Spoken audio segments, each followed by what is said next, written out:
नमस्कार बच्चों, हम पढ़ रहे हैं कक्षा 10 की विज्ञान विषय की कार्य पुस्तिका। आज हम पढ़ेंगे इसका कार्यपत्रक 2, जो कि पहले पाठ रासायनिक अभिक्रिया एवं समीकरण से संबंधित है। पहला प्रश्न इसका, संगमरमर का रासायनिक सूत्र लिखिए। तो संगमरमर का जो रासायनिक सूत्र होता है वो होता है CaCO3, यानी कि कैल्शियम कार्बोनेट को संगमरमर कहा जाता है। 2 नंबर प्रश्न, दीवार पर सफेदी करने पर चमक क्यों आती है? तो दीवार पर सफेदी करने पर जो चमक आती है उसका कारण क्या है कि दीवार पर सफेदी करने के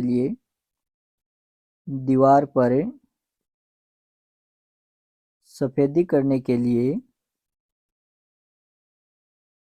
बुझा हुआ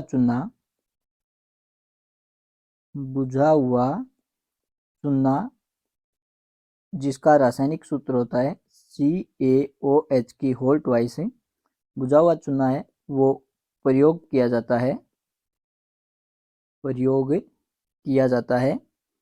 हम बुझा हुआ चूना है वो दीवार पर सफेदी करने के लिए काम में लेते हैं, और जो बुझा हुआ चूना है वो वातावरण की कार्बन डाइऑक्साइड गैस के साथ क्रिया करता है। तो बुझा हुआ चूना प्रयोग किया जाता है जो कि वातावरण की कार्बन डाइऑक्साइड गैस के साथ क्रिया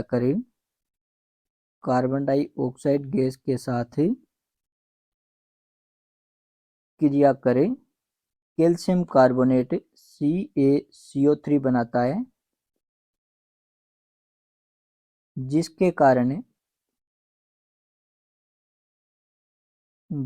कारण दीवार चमकने लगती है।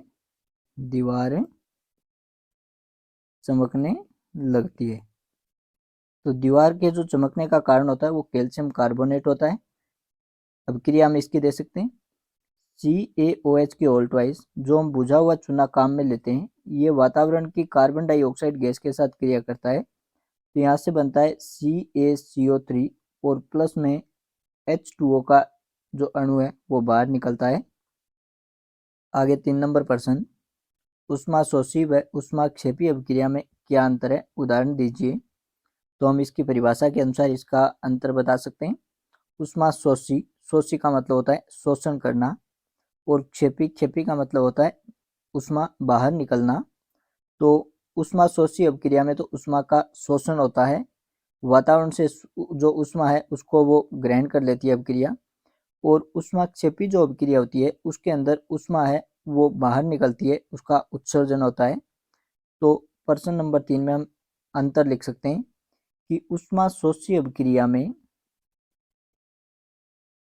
ऊष्मा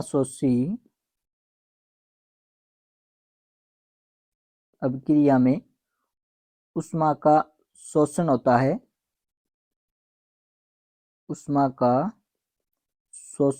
है, या ये कहें कि ऊष्मा को ये ग्रहण करती है, ऊष्मा का शोषण होता है। जबकि ऊष्माक्षेपी अभिक्रिया में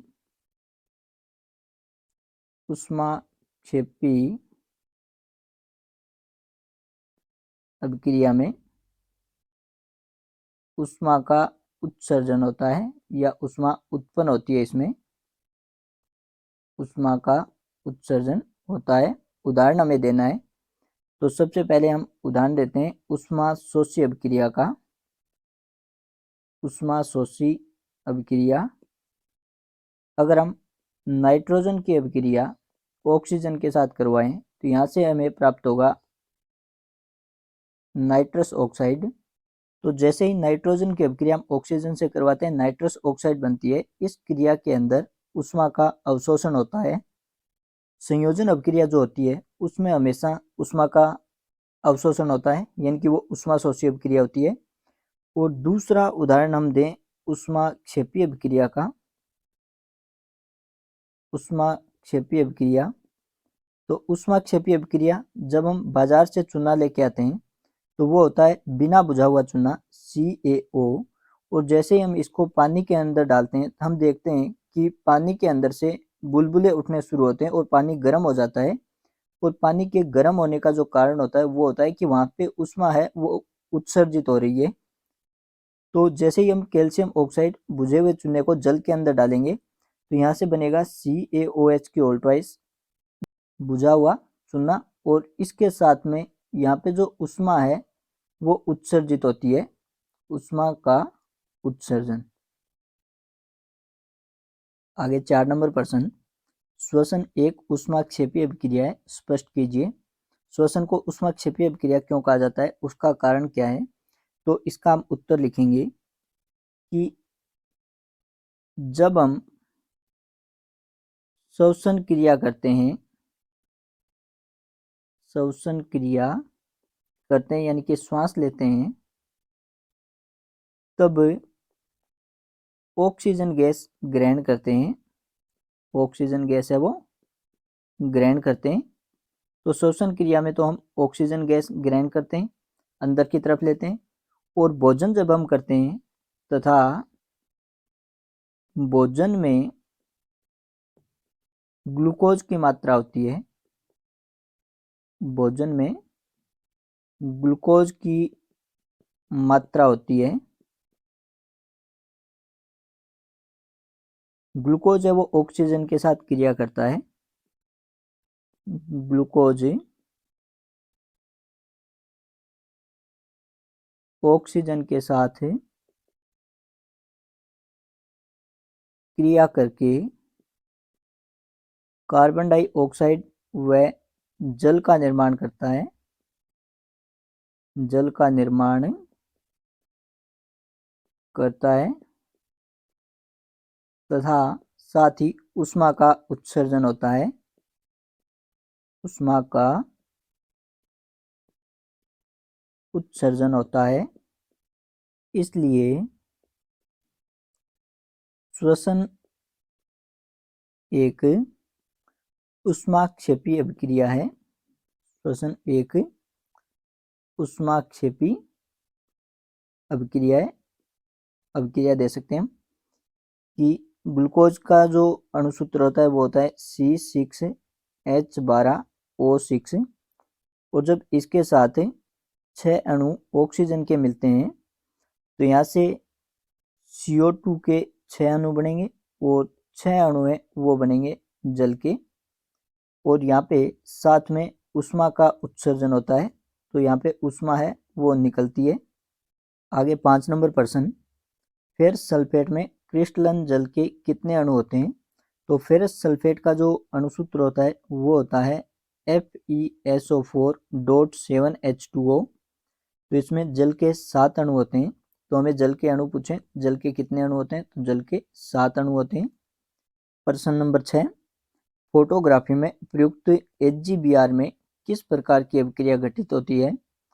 तो फोटोग्राफी के अंदर HGBR यानी कि सिल्वर ब्रोमाइड का प्रयोग किया जाता है, और सिल्वर ब्रोमाइड का यहाँ पे विघटन होता है, वो सिल्वर और ब्रोमीन के रूप में टूटता है। तो यहाँ पे जो अभिक्रिया होती है वो होती है वियोजन अभिक्रिया। तो यहाँ पे हमें अभिक्रिया का प्रकार पूछा है, किस प्रकार की अभिक्रिया होती है? तो यहाँ पे जो अभिक्रिया होती है वो होती है कौन सी? वियोजन अभिक्रिया। जब एक तत्व दो अलग अलग घटकों में टूटता है तो उसे वियोजन अभिक्रिया कहते हैं या विघटन अभिक्रिया कहते हैं। और अभिक्रिया होगी किस प्रकार से? HGBR के 2 अणु जब ये सूर्य के प्रकाश के संपर्क में आते हैं, सूर्य का प्रकाश, तो सूर्य के प्रकाश के संपर्क में आने पर यहाँ पे 2 अणु Hg के बनेंगे और प्लस में Br2 बनेगा। आगे 7 नंबर प्रश्न, विस्थापन अभिक्रिया में होता है। तो विस्थापन अभिक्रिया में क्या होता है कि जो अधिक क्रियाशील धातु होती है वो कम क्रियाशील धातु को हटा देती है। ऑप्शन नंबर ए सही हो जाएगा। प्रश्न नंबर 8, निम्न अभिक्रिया को संतुलित कर PQRS के मान बताइए। और एक प्रश्न है वो इस प्रकार का 100% वार्षिक परीक्षा में आता है, वहाँ पे हमें अभिक्रिया को संतुलित करने को कहा जाता है। यहाँ पे अगर हम अभिक्रिया को संतुलित करें तो हिट एंड ट्रायल विधि जो हमने कार्यपत्रक 1 में पढ़ी थी वो विधि यहाँ पे काम में आएगी। इसके अंदर हम क्या करते हैं, सबसे पहले जो सोडियम है उसके अणु है वो बराबर करते हैं। तो उत्पाद के रूप में सोडियम के हमें 2 परमाणु दे रखे हैं, तो बाईं तरफ भी 2 परमाणु होंगे, क्योंकि दोनों तरफ जो परमाणु होते हैं प्रत्येक तत्व के वो समान मात्रा में होते हैं।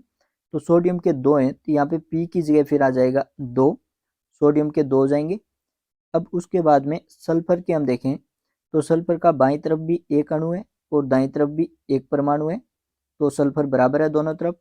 उसके बाद में हम देखें ऑक्सीजन, तो ऑक्सीजन के यहाँ पे 2 और 4 6 हैं, और दाईं तरफ अगर हम देखें तो दाईं तरफ 4 और 1 5 है, यानी कि एक कम है, तो एस की जगह हम लिख दें 2, तो यहाँ पे भी ऑक्सीजन के 6 अणु हो गए।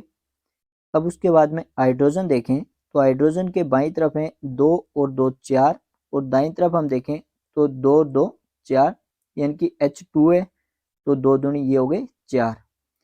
तो अब यहाँ पे हम देखें कि दोनों तरफ प्रत्येक तत्व के जो परमाणु है वो समान मात्रा में आ गए, तो फिर Q की जगह 1 आ जाएगा और R की जगह 1 आ जाएगा। यहाँ पे P का मान है वो तो हो गया 2, Q का मान हो गया 1, R का मान हो गया 1 और S का मान हो गया 2। प्रश्न नंबर 9, मैग्नीशियम क्लोराइड का रासायनिक सूत्र लिखिए। तो मैग्नीशियम क्लोराइड का रासायनिक सूत्र होता है MgCl2। प्रश्न नंबर 10, जल का मोलर द्रव्यमान ज्ञात कीजिए। तो जल का मोलर द्रव्यमान, जल का जो रासायनिक सूत्र होता है वो होता है H2O। तो जल का मोलर द्रव्यमान, जल का मोलर द्रव्यमान बराबर, अब जल के अंदर एक तो हो गया हाइड्रोजन, और हाइड्रोजन के 2 परमाणु हैं, तो 2 गुणा हाइड्रोजन का परमाणु द्रव्यमान, हाइड्रोजन का परमाणु द्रव्यमान निकाल के इसके 2 अणु हैं, तो 2 से उसे गुणा कर देंगे, और प्लस में ऑक्सीजन का 1 परमाणु है, तो प्लस में आ जाएगा ऑक्सीजन का परमाणु द्रव्यमान, ऑक्सीजन का परमाणु द्रव्यमान। तो 2 गुणा हाइड्रोजन का परमाणु द्रव्यमान होता है 1, प्लस ऑक्सीजन का परमाणु द्रव्यमान होता है 16। 2 को 1 से गुणा करेंगे, 2 प्लस में 16, 2 और 16 हो जाएंगे 18। तो जल का जो मोलर द्रव्यमान होता है वो होता है 18।